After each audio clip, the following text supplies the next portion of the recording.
नमस्कार, 5 की बात में आपका स्वागत है। मैं हूं अखिलेश शर्मा। बात करते हैं ज्ञानव्यापी मामले की। आज सुप्रीम कोर्ट में इस पर विस्तृत सुनवाई हुई।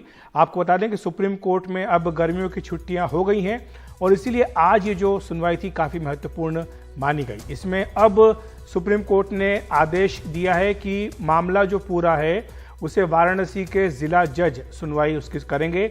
जिला जज पहले मुस्लिम पक्ष की अर्जी पर फैसला करेंगे कि ये जो पूरी मामला है, वाद है, ये 1991 का जो कानून है, पूजा स्थल कानून है, क्या उसका उल्लंघन है या नहीं है। 17 मई को अंतरिम आदेश जो दिया गया था सुप्रीम कोर्ट की ओर से, ये 8 सप्ताह तक लागू रहेगा।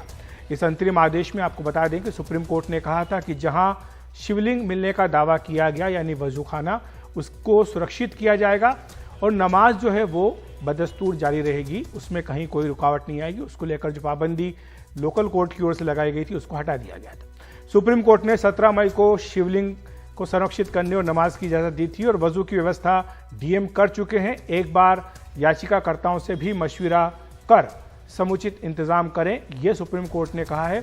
और अब सुप्रीम कोर्ट ग्रीष्मावकाश के बाद जुलाई के दूसरे सप्ताह में इस पूरे मामले पर सुनवाई करेगी। हमारे सहयोगी आशीष भार्गव हमारे साथ जुड़ गए हैं। आशीष, मोटे तौर पर आज जो सुनवाई हुई है सुप्रीम कोर्ट में, इसके 3 या 4 बिंदुओं में अगर इसको समअप करना हो तो किस तरह से किया जाएगा। पहली बात तो शायद यही है कि जो 17 मई का अंतरिम आदेश है वो लागू रहेगा, यानी जो वजू खाने में शिवलिंग मिलने की बात कही जा रही थी उस इलाके में सुरक्षा जारी रहेगी, लेकिन साथ साथ नमाज भी पढ़ी जा सकेगी जो सुप्रीम कोर्ट ने पिछले आदेश में कहा था।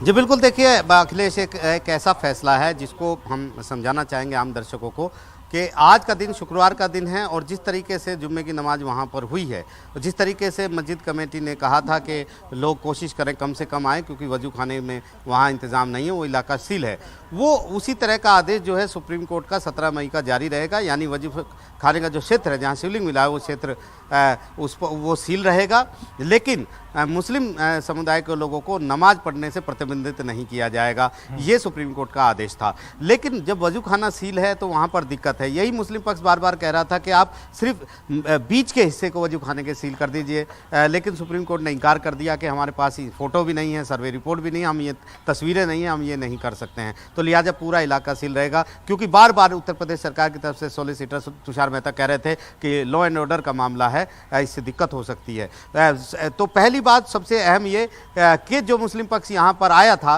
कि वो सर्वे और कोर्ट की प्रोसीडिंग पर रोक लगे, वो सुप्रीम कोर्ट ने नहीं दिया है। सुनवाई जारी रहेगी। ज्ञानवापी मस्जिद के मामले में जो हिंदू पक्ष की याचिका है उस पर सुनवाई जारी रहेगी, लेकिन ये सुनवाई अब सीनियर सिविल जज नहीं करेंगे, ये एक वरिष्ठ जज यानी जिला जज करेंगे। सुप्रीम कोर्ट ने कहा है मामले की जटिलता और संवेदनशीलता को देखते हुए वो अनुभवी हाथों में इसको देना चाहते हैं। दूसरा सबसे अहम पॉइंट ये है कि जिला जज पहले ये तय करेंगे कि हिंदू पक्ष की जो याचिका है वो सुनवाई योग्य है या नहीं है, क्योंकि मुस्लिम पक्ष ने कहा है कि ये 1991 के एक्ट का उल्लंघन है। तीसरा सबसे अहम बिंदु यह है कि सुप्रीम कोर्ट ने कहा है कि 17 मई का आदेश जारी रहेगा, उसके बाद जब तक निपटारा होगा जिला अदालत के द्वारा और 8 हफ्ते का वक्त लीगल कानूनी उपचारों के लिए मिलेगा जो पक्षकार हैं उनको। तो सुप्रीम कोर्ट ने ये भी कहा है कि वो इस मामले को पेंडिंग रखेंगे और इस मामले की सुनवाई जुलाई के दूसरे हफ्ते में करेंगे। सबसे अहम बात अखिलेश ये समझने वाली है कि यहाँ पर सुप्रीम कोर्ट ने कुछ और महत्वपूर्ण टिप्पणियाँ की हैं। पहली टिप्पणी ये की है कि उन्होंने उदाहरण दिया है। मुस्लिम जो पक्ष ये कह रहे थे कि सर्वे की रिपोर्ट में जिस तरह से चीज़ें हैं ऐसा बता रहे हैं कि ये हिंदुओं की चीज़ें हैं, तो उस पर स्पष्टीकरण दिया है कि ये चीज़ें मिलने से ऐसा नहीं हो जाता कि वो एक समुदाय की हों। हाइब्रिड सभ्यता की बात सुप्रीम कोर्ट ने की है कि किसी के प्रतीक मिलने से ये साबित नहीं होता है। उन्होंने उदाहरण दिया कि अगर पारसी मंदिर में कोई क्रॉस होता है अग्यारी में, तो इसका मतलब ये नहीं है कि वो क्रिश्चियन सभ्यता है। लेकिन एक और अहम बात ये कही है कि प्लेसेस ऑफ वर्शिप एक्ट 1991 का जो कानून 3 है वो ये भी नहीं कहता है कि किसी धार्मिक स्थल पर सर्वे नहीं हो सकता है। तो मुस्लिम पक्ष को ये समझाने की कोशिश की है कि सर्वे के ऊपर सीधी सी बात है कि सर्वे हो सकता है, लेकिन पहले ये डिसाइड हो कि ये क्या 1991 के एक्ट का जो एक्ट है क्या हिंदू पक्ष की याचिका उसका उल्लंघन करती है। सबसे पहले ये डिसाइड हो, क्योंकि अगर यही डिसाइड हो गया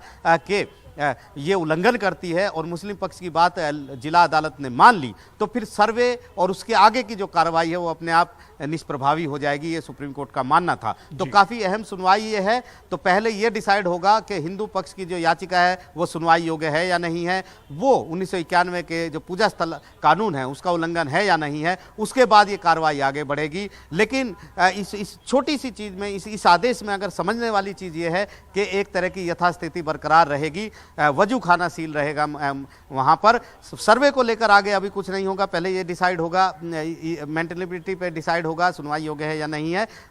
लेकिन एक और बात यह है कि जिस तरीके से वहां पर सर्वे की खबरें लीक हुई, सिलेक्टिव लीक हुई, उस पर भी गहरी चिंता जताई है सुप्रीम कोर्ट ने और कहा है कि ये अदालत को रिपोर्ट सौंपी जानी चाहिए थी, अदालत को रिपोर्ट खोलनी चाहिए थी, प्रेस के पास ये सिलेक्टिव लीक नहीं जाने चाहिए थे। तो कहीं ना कहीं वो बार बार कह रहे हैं कि हम सभी पक्षों के हितों को संतुलित बनाना चाहते हैं, इसलिए इस तरह का आदेश दिया है।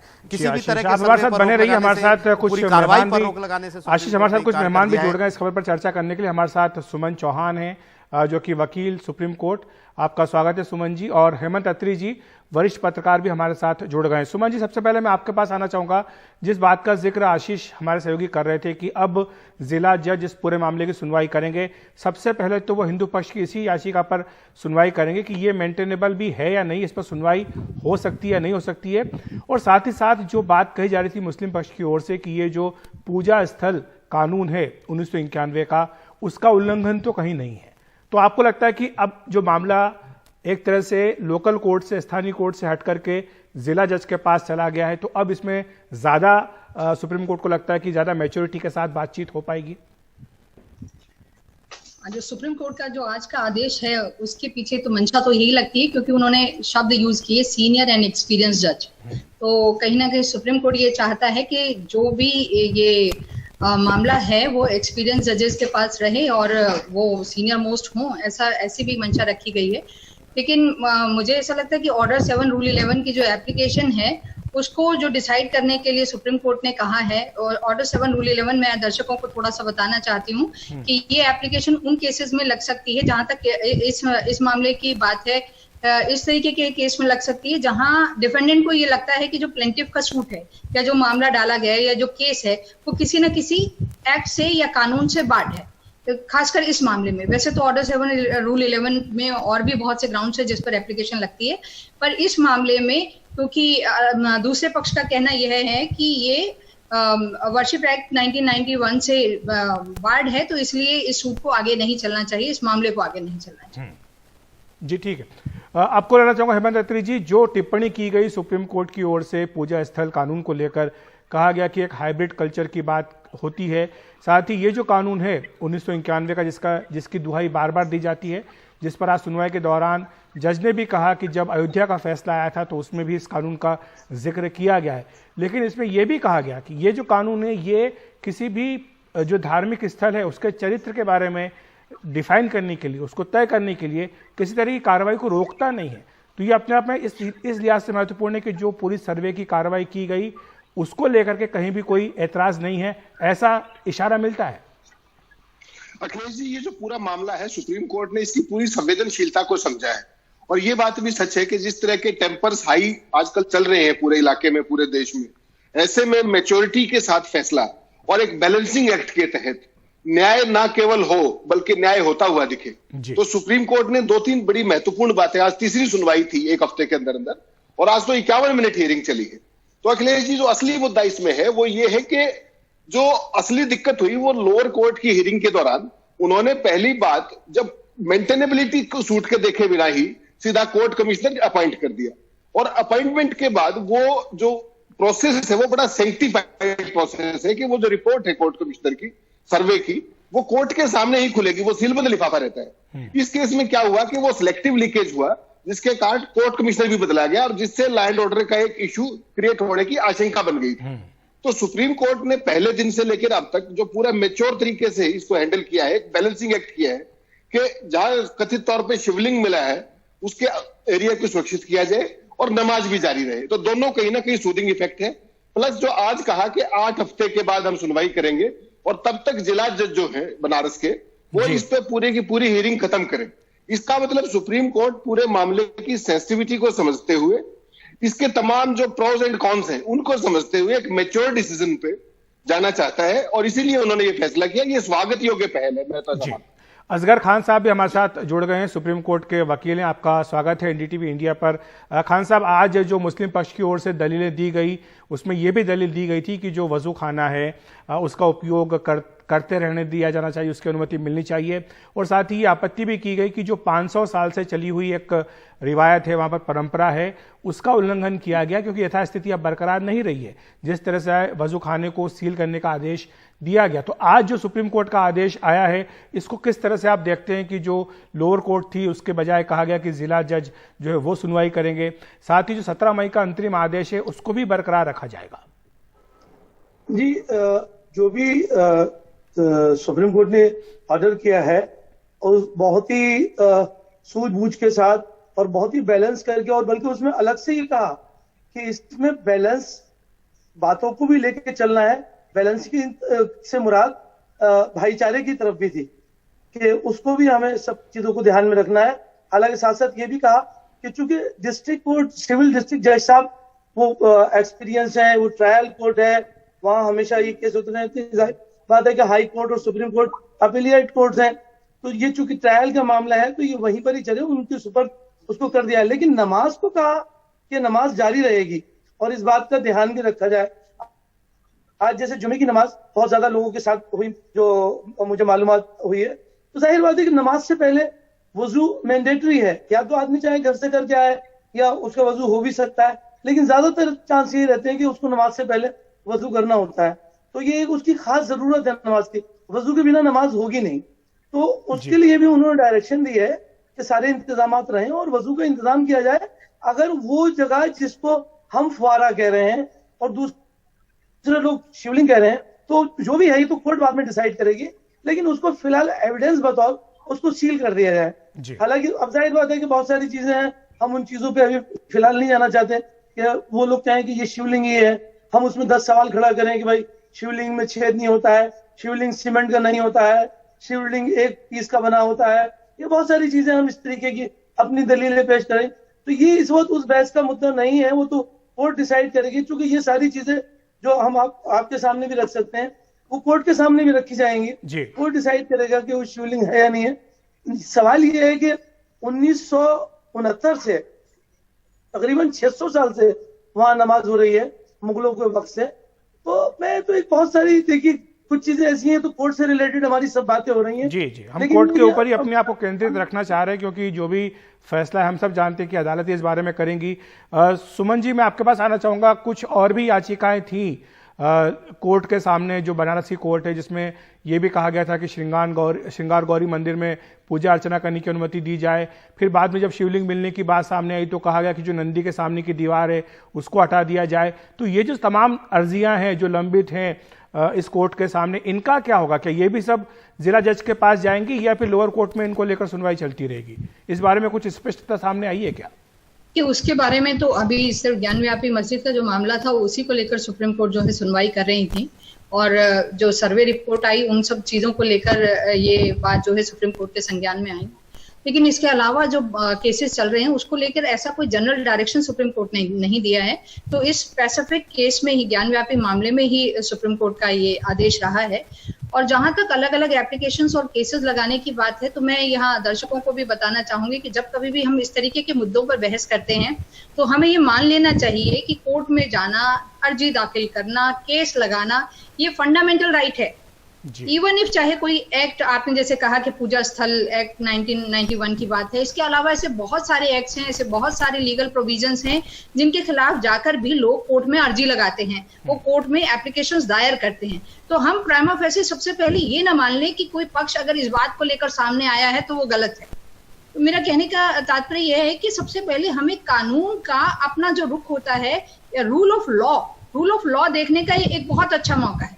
यहाँ पर सब चीजें बहस के लिए आएंगी, एक्ट भी बहस के लिए आएंगी, और जो एप्लीकेशंस या जिस तरीके की सर्वे में रिपोर्ट आई है वो सब भी सामने आएंगे। तो हमें एक प्रोग्रेसिव नेशन होने के नाते इन बहस से और इस तरीके की केसेस से घबराना नहीं चाहिए जी। और अंततः सत्य की ही जीत होगी। जी, सत्य की ही जीत होगी। हेमंत जी, जो बात हो रही थी कि सुप्रीम कोर्ट ने जो सर्वे का आदेश दिया था लोअर कोर्ट ने, उस पर कहीं भी कोई टिप्पणी नहीं की, लेकिन जिस तरह से सर्वे की रिपोर्ट लीक हुई उसको लेकर के जरूर कहा कि ऐसा नहीं होना चाहिए था। तो जो बात आ रही थी कि क्या अदालत के फैसले पर बार बार सवाल उठाया जा रहा था, मुस्लिम पक्ष खास तौर से कह रहा था कि सर्वे क्या आपने आदेश कैसे दे दिया, बिना दूसरे पक्ष को सुने ही आपने सर्वे की बात कैसे कह दी। उस पर सुप्रीम कोर्ट ने कुछ नहीं कहा, बल्कि उन्होंने तो यहां तक कह दिया कि जो भी धार्मिक स्थल है उसका जो चरित्र है उसके निर्धारण को रोकता नहीं है आपका पूजा स्थल कानून 1991 का। नहीं अखिलेश जी, बिल्कुल सही बात है, लेकिन सुप्रीम कोर्ट ने जो चिंता जताई है, बेसिकली जो उनकी जो बातचीत में आज की जो बहस में जो विषय था वो था कि जब एक कोर्ट कमिश्नर अपॉइंट हो गया है, वो चाहे ठीक हुआ या गलत हुआ है, उसकी जो रिपोर्ट है वो सीलबंद लिफाफे में जो कंसर्न जज है जो हियरिंग कर रहे हैं उनके पास जानी चाहिए थी। और वो जो कोर्ट कमिश्नर है वो वहां जाने की बजाय उस सर्वे की रिपोर्ट सिलेक्टिव लीकेज हो रही है, और इसी के ऊपर सुप्रीम कोर्ट ने चिंता भी जताई, क्योंकि ये एक सेंक्टिफाइड प्रोसेस है कोर्ट का, अपने तरीके से अपने इंडिविजुअल वकील के को भेज करके कोर्ट कमिश्नर का डेजिग्नेशन देके, और वो जवाबदेह है कोर्ट के प्रति, ना कि वो मीडिया के प्रति। यहां क्या हुआ है कि जो पुराने कोर्ट कमिश्नर थे वो टीवी पे और तमाम चैनलों पर इसमें अखबारों में बयान दे रहे हैं, अपना इंटरव्यू दे रहे हैं। ये कोई प्रक्रिया नहीं है। कोई भी चीज, पहली बात तो ये कि लीगल प्रक्रिया बड़ी लंबी रहती है, और उसका एक बहुत ही महत्वपूर्ण हिस्सा था ये सर्वे कमिश्नर वाली जो चीज थी, वही अगर लीक हो गई तो इसका बेसिस क्या रहेगा। और सुप्रीम कोर्ट ने इस बात पर चिंता भी जताई है। तो लोअर कोर्ट को भी, जो सेशन कोर्ट अब है इस केस में बनारस के, और जो बाकी कोर्ट के डिफरेंट वो है सभी पक्ष, उनको इस पूरे केस में मैच्योरिटी के साथ, क्योंकि देखिए पूजा अर्चना नमाज सारी होती आई है, आगे भी होती रहेगी। सबसे बड़ी बात है भाईचारे की, और कोर्ट की प्रक्रिया चलती रहेगी। सुप्रीम कोर्ट ने कह दिया कि भाई 8 सप्ताह के अंदर आप सुनवाई पूरी कीजिए। ठीक है, तो इसमें सभी पक्षों को, खान साहब आपको लाना चाहूंगा, संक्षेप में आपका जवाब चाहूंगा कि अब जबकि मामला जिला जज के पास जाएगा क्या प्ली रहेगी। हालांकि सबसे पहले कह दिया गया है कि जो याचिका है हिंदू पक्ष की वो 1991 के कानून का उल्लंघन करती है नहीं करती है, इस पर विचार करें, लेकिन क्या और भी रियायतें हैं वो मांगी जाएंगी कोर्ट से? 1991 जो कानून 18 सितंबर 1991 को वर्शिप प्लेसेस एक्ट बना, तो जिसमें सुप्रीम कोर्ट ने अयोध्या मामले के दरमियान मोहर भी लगाई थी कि भाई ये सिर्फ इसी के लिए है और दूसरे केसेस में इसको एप्लीकेबल नहीं किया जाएगा। तो वो आज भी ऐसी बरकरार है। इसमें बात जरूर हुई है, कोर्ट से बहस जरूर हुई है, कोर्ट ने अपने ओरल व्यू भी दिए हैं, लेकिन वर्डिक्ट में ऐसा कुछ शायद शामिल नहीं किया है कि 1991 वर्शिप एक्ट के बारे में। और जहां तक सवाल है, इससे पहले भी हिंदू पक्ष, आपको याद होगा, सुप्रीम कोर्ट जा चुका है और ये ऑलरेडी सुप्रीम कोर्ट में सब जुडिस है ये मामला, लेकिन इससे पहले भी कोर्ट ने ना इस पे कोई अपनी राय दी है और ना कोई इंटरिम रिलीफ दिया है, एज इट इज पेंडिंग है। तो आज भी मेरा जहां तक ख्याल है, शायद वर्डिक्ट में इस बात को शामिल है। आर्गुमेंट के दरमियान जरूर बातचीत हुई है कि इस पे कोर्ट की क्या राय है या उन्होंने अपने मशवरे दिए हैं, इतना जरूर है जी। लेकिन ऐसा बहुत बहुत शुक्रिया आपका हमारे साथ जुड़ने के लिए, विस्तार से समझाने के लिए कि आज जो सुप्रीम कोर्ट का फैसला आया है इसके क्या मायने हैं। 5 की बात में फिलहाल हम एक ब्रेक ले रहे हैं, ब्रेक के बाद बताएंगे जम्मू कश्मीर के रामबन में सुरंग में फंसी हैं 9 जिंदगियां।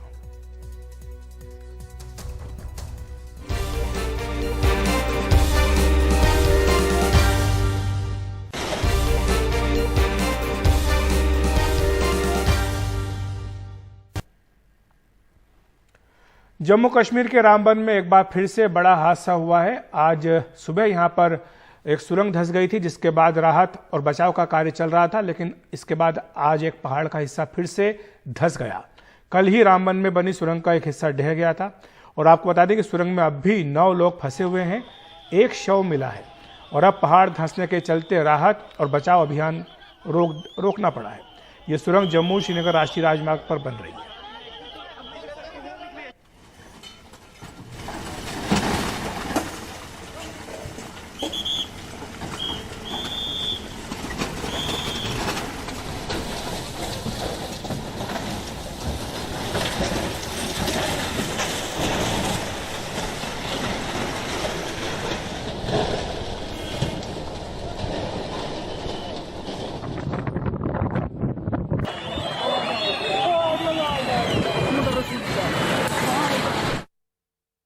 और बाकी जो 9 हमारे रिपोर्टेडली मिसिंग पर्सन्स हैं उनको ढूंढने की कार्रवाई जारी है। NDRF is here, the SDRF is there, the QRT teams are there, army की डिप्लॉयमेंट है और उसके साथ हमारी पुलिस की और जो बाकी सिविल एडमिनिस्ट्रेशन की विंग से वो प्रेजेंट है।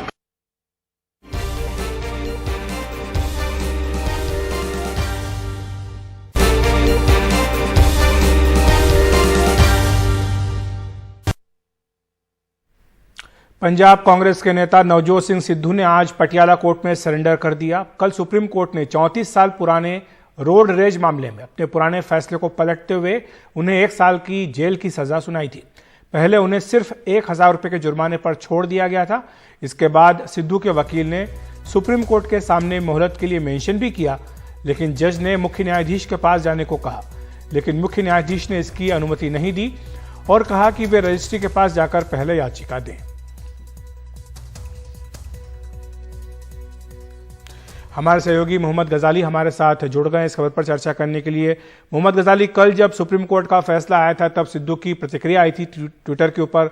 उन्होंने कहा था कि वो अपने आप को कानून के हवाले कर रहे हैं, लेकिन उसके बाद आज उन्होंने राहत के लिए सुप्रीम कोर्ट में हाथ पैर मारे, लेकिन वहां से उन्हें कोई राहत नहीं मिल पाई। तो अब आगे क्या कदम रहेगा? क्या आगे वो कोशिश करेंगे उनके वकील कि जब छुट्टी के बाद सुप्रीम कोर्ट दोबारा खुलेगा तब फिर से याचिका दी जाए, या इस बीच भी राहत लेने की कोशिश कर सकते हैं? जी अखिलेश, मैं बस अभी थोड़ा सा अपडेट ही देख रहा हूं, क्योंकि इस वक्त हम पटियाला जेल के बाहर खड़े हैं और प्रोसीजर ये था कि इनको ऑर्डर में जब सुप्रीम कोर्ट का कल निर्णय आया तो जजमेंट में कहीं पर भी कोई टाइम फ्रेम नहीं लिखा था कि इनको कोई रिलैक्सेशन अरेस्ट से मिल सकती है या नहीं, गिरफ्तारी से कोई छूट मिल सकती है या नहीं। तो आज सुबह एक एप्लीकेशन मूव की गई, एप्लीकेशन को रिक्वेस्ट मूव की गई, जो एप्लीकेशन फाइल की गई थी वहां पर, वो सुप्रीम कोर्ट ने एंटरटेन नहीं किया, जिसकी वजह से सुप्रीम कोर्ट ने इनके वकील अभिषेक मनु सिंघवी को कहा कि आप प्रॉपर एक एप्लीकेशन फाइल करें कि इनके हेल्थ ग्राउंड या जो भी रीजंस आप दे रहे हैं उसके लिए प्रॉपर एप्लीकेशन फाइल करें। तो यही एक लीगल ऑप्शन अवेलेबल था, एक लीगल ऑप्शन मतलब अवेलेबल था जिससे आप गिरफ्तारी से कुछ दिन के लिए बच सकते थे। इसके अलावा जो दूसरा ऑप्शन है, जो कानूनी जानकार बताते हैं, वो क्यूरेटिव पिटीशन है, लेकिन क्यूरेटिव पिटीशन फाइल करने से पहले भी कहा जाता है कि जो आरोपी हैं या जिनकी सजा जिनको डिक्लेयर हो चुकी है उनको अब सरेंडर करना जरूरी होगा। तो इस वजह से आज जो है इन्होंने शाम में डिस्ट्रिक्ट कोर्ट में जाकर सरेंडर किया। डिस्ट्रिक्ट कोर्ट में सरेंडर करने के बाद पटियाला पुलिस को उनकी कस्टडी दी गई। उसके बाद राजेंद्रा हॉस्पिटल जो सरकारी अस्पताल है वहां पर उनका मेडिकल हुआ। मेडिकल के बाद अब कुछ देर में वो पटियाला जेल में उनको शिफ्ट किया जाएगा और थोड़ी देर में वो अपनी 1 साल की कारावास की सजा पूरी करने पटियाला जेल आएंगे। इससे पहले और बता दें कि ये केस बहुत पुराना है, तो इसमें एक बार इनकी जब सजा हुई थी तो साल 2007 में इनको 1 दिन की फौरन सजा अनाउंस होने के बाद एक दिन वो जेल में बिता चुके हैं। तो करीब 364 दिन, जैसा कानूनी जानकार बता रहे हैं कि उस एक दिन को भी अगर मिला लें तो करीब 364 दिन इन्हें जेल के पीछे गुजारना होगा या जेल में गुजारना होगा। जी, शुक्रिया आपका मोहम्मद गजाली इस तमाम जानकारी के लिए। 5 की बात में फिलहाल एक ब्रेक।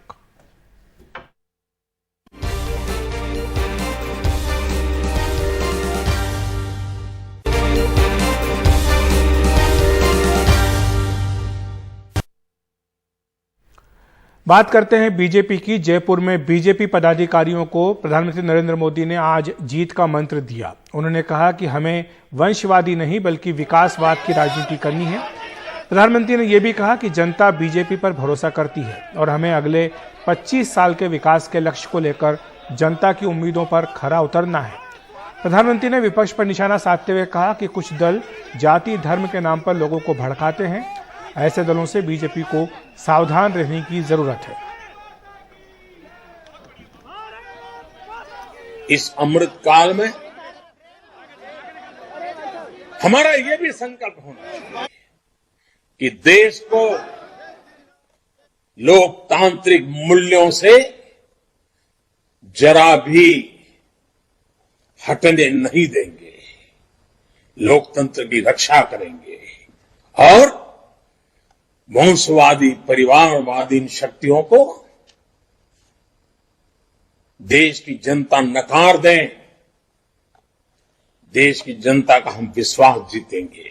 आजादी के इस अमृत काल में देश अपने लिए अगले 25 वर्षों के लक्ष्य तय कर रहा है। भाजपा के लिए ये समय है अगले 25 वर्षों के लक्ष्य तय करने का, उनके लिए निरंतर काम करने का। राजस्थान में भाजपा के राष्ट्रीय पदाधिकारियों की बैठक यहां जयपुर में हो रही है। कांग्रेस के चिंतन शिविर के ठीक करीब एक हफ्ते बाद यहां पर भाजपा भी अपनी पदाधिकारियों की बैठक कर रही है। जेपी नड्डा कल यहां जयपुर आए थे और भव्य स्वागत हुआ था उनका, और एकजुटता का संदेश देना चाहती है, क्योंकि बैटल ग्राउंड राजस्थान भी भाजपा के लिए बहुत ही महत्वपूर्ण है। यहां पर अगले साल चुनाव होने वाले हैं। वैसे यहां पर हर राज्य में जो चुनाव होने वाले हैं उन पर रणनीति, उस पर चर्चा होगी। लोकसभा चुनाव पर भी पार्टी नजर डालेगी, लेकिन एकजुटता का संदेश देते हुए कल जेपी नड्डा ने सतीश पूनिया, वसुंधरा राजे और गुलाब चंद कटारिया, जो राजस्थान के 3 कद्दावर नेता हैं, उनको सबको एक साथ रखा, क्योंकि बैटल ग्राउंड राजस्थान, जैसे हम कह रहे थे, बहुत अहम है बीजेपी के लिए, और यहाँ पर जो वेरियस फैक्शंस हैं उनको बीजेपी एक साथ एक मंच पर लाना चाहती है, ताकि वो चुनाव की रणनीति में वो जो पहलू है वो अहम रहे। बाकी यहाँ पर 2 दिन चलेगा ये राष्ट्रीय पदाधिकारियों का सम्मेलन, और 136 से ज़्यादा पूरे देश से बीजेपी के पदाधिकारी यहाँ पर शामिल रहेंगे। बात करते हैं आजम खान की। सुप्रीम कोर्ट से जमानत मिलने के बाद समाजवादी पार्टी के नेता आजम खान आखिर जेल से छूट गए। आजम खान को लेने उनके बेटे अब्दुल्ला और अदीब पहुंचे थे। इसके अलावा शिवपाल यादव भी सीतापुर जेल पहुंचे थे। आजम को गुरुवार 19 मई को जमानत मिल गई थी। आजम खान फरवरी 2020 से ही सीतापुर जेल में थे। 2019 में रामपुर से लोकसभा सदस्य चुने जाने के बाद उनके खिलाफ 87 मामले दर्ज किए गए। इसके बाद फरवरी 2020 में उन्हें सीतापुर जेल भेजा गया था। हमारे साथ जो हुआ, हमारे मेरे घर के साथ, मेरे खानदान के साथ, मेरे अहबाब के साथ, मेरे शहर और मेरे जिले के साथ जो कुछ हुआ, जिस तरह ये कायनात का सच है, तुम्हारी की हुई इस बर्बादी की तारीख आने वाली नस्ल पर ये चमन सिर्फ इसलिए उजाड़ दिया गया कि यहाँ तुम्हारी आबादी और तुम्हारी गिनती